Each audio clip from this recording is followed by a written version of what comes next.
Chapter 4. The sun was high in the sky when Wiglaf, Dudwin, and Daisy reached the palace.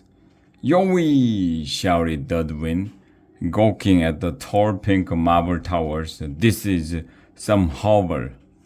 Wiglaf stepped up to the iron gate and called, "Guards!" A guard in a red tunic with the royal crest on the front hurried over to open the gate. But when he saw the trio standing before him, he shouted, "Begone, peasant! You are allowed inside these gates only on King Ken's crowning day. Come back in 2 months, peasant." "But we have come to see Princess Erika, sir," said Wiglaf. "She's my friend, too," said Dudwin. "The princess? I don't think so," the guard says snottily. "Begone, rap." Daisy's eyes widened. "If Ray?" she cried, and she charged past the guard through the gate, galloping toward the palace. "Go, Daisy!" shouted Dudwin. He and Wiglaf took off running after the pig, nearly knocking over the guard. "Stop!" called the guard. "Stop, a varlet!" He blew on a golden whistle. Instantly, the palace yard filled with red-coated guards. "Arrest them!" shouted the first guard. A guard grabbed Wiglaf. Another grabbed Dudwin. "Let go of me!" shouted Dudwin. "Let go, I say!" He wiggled and struggled and yelled. Daisy squealed as a guard threw a rope around her neck. The queen stuck her head out of a high window. "What in the name of Saint Dominic's dog is going on down there?" she cried. "Trespassers, your majesty," called the chief guard. "We are taking them to the dungeon." Queen Barb squinted down at the prisoners. "Daisy?" she called. "Is that you?" "It's our Yai, Adjusty May," called Daisy. "Guards, release them at once," cried the queen. "Yes, your majesty," muttered the chief guard. He lifted the rope from around Daisy's neck. "I shall be right down," called the queen. She disappeared from the window. Daisy frowned and glowered at the guard. "I would say, NK, ombre, and they oxpay," she said. "She saved the King Ken from the pox," Wiglaf told the guard. "Oh, you're that pig!" exclaimed the guard. "So sorry," he bowed to Daisy.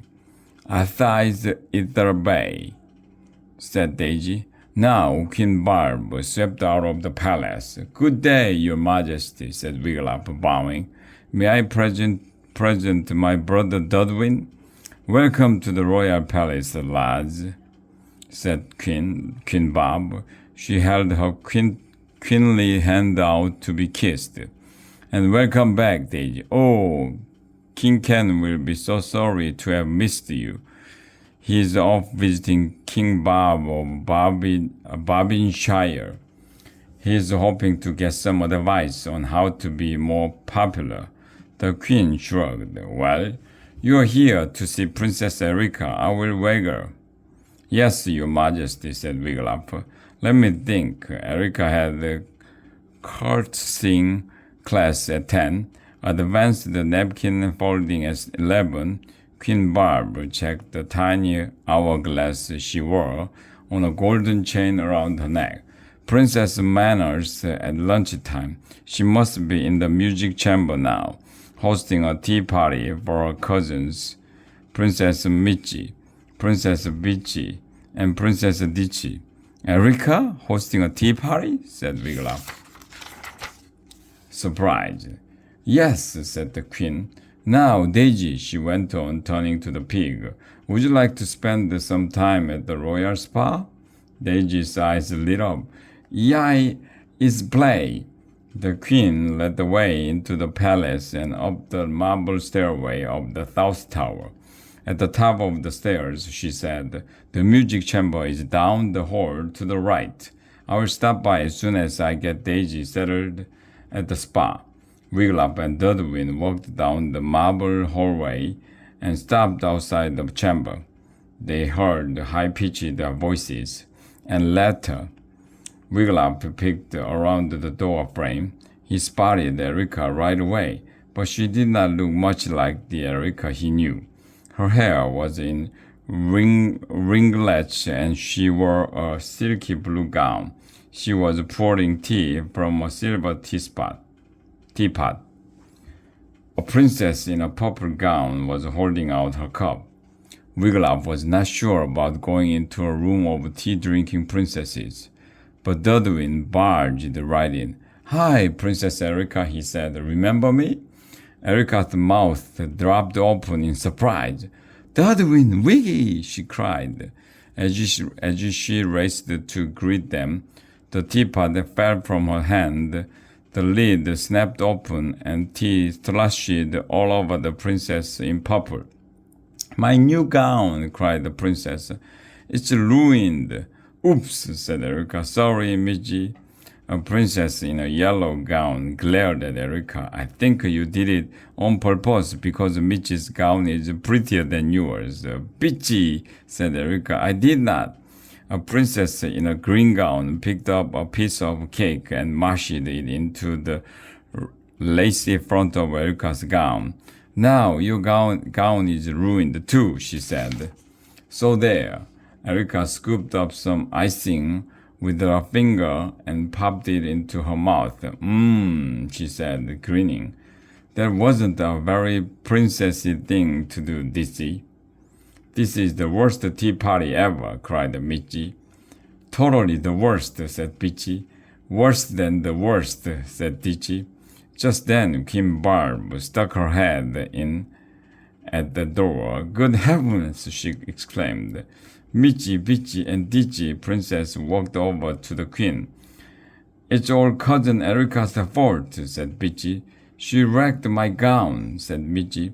"We are not coming back here, Aunt Barb," said Ditchy. "You can't make us." The three princesses Prince walked out of the music chamber. "Dear me," exclaimed Queen Barb when they had gone.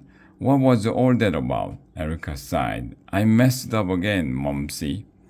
The Queen gave her a squeeze. "Worry not, darling," she said. "Your friends shall cheer you up." "We shall, Your Majesty," said Wiglaf. "What do you think of this, Erica?" He pulled the Camp Dragona parchment from his pocket and handed it to her. "I saw this on the royal message tree," said Erica. "Sounds like fun, doesn't it?" "Let me see," said Queen Barb. She took the parchment from Erica and began reading. Are you going to this camp, Wiglaf?" the Queen asked. "I hope so, Your Majesty," Wiglaf said. He explained that it cost 3 pennies, but if he brought 3 friends, he could go for free. "I'll bet Angus would like to go," said Erica. "And Janice, they're not having any fun this summer." She turned to the Queen. "Mumsy, may I go to camp with Wiglaf, please?" The Queen looked around the chamber. The royal teapot lay on the floor, dented. The front of Erica's gown was a mess of icing and crumbs. "Camp!" exclaimed the Queen. "What an excellent idea! I shall command Fawnsley to pack your things immediately." "I want to go too," Dudwin cried. He fell to his knees before the Queen. "Oh, your most beautiful Majesty, Highness Queen, can you spare 3 pennies so that a poor peasant lad can go to camp?" "Dudwin," cried Wiglaf, his face turned scarlet.